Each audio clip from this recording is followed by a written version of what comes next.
মোহাম্মদ আব্দুল সত্তার, নীলফামারী ১। মাননীয় স্পিকার, আপনাকে অসংখ্য ধন্যবাদ। মহান সংসদে আজকে কথা বলার সুযোগ পাওয়ার জন্য আল্লাহ তাআলার শুকরিয়া আদায় করছি, আলহামদুলিল্লাহ। মাননীয় স্পিকার, নীলফামারী জেলা উত্তর জনপদের একটি অবহেলিত জেলা। সেখানে ডুমারডিমলার এখনো পর্যন্ত বেশ কয়েকশো শিক্ষক যারা ইবতেদায়ী মাদ্রাসার শিক্ষকতার কাজ করে আসছেন।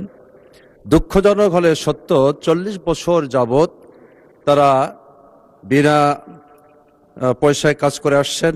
এখনো পর্যন্ত তাদের সরকারি বেতন ভাতার কোনো ব্যবস্থা করা হয়নি, এবং সেই সাথে তারা ইবতেদায়ী মাদ্রাসাকে সমুন্নত করার ক্ষেত্রে নিজেদের উদ্যোগে যে পড়াশোনার ব্যবস্থা করে আসছেন।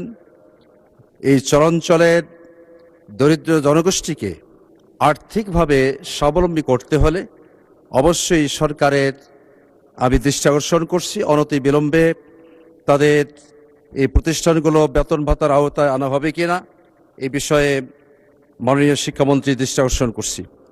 মাননীয় স্পিকার, আমার এই উত্তর জনপদের শিক্ষা প্রতিষ্ঠানগুলোকে আরও সুসজ্জিত করে, যাতে করে গুণগত মান উন্নত করে দেশের ও জাতির কল্যাণে তারা আত্মনিয়োগ করবে, এ বিষয়ে আপনার মাধ্যমে আমি সরকার বাহাদুরের দৃষ্টি আকর্ষণ করছি।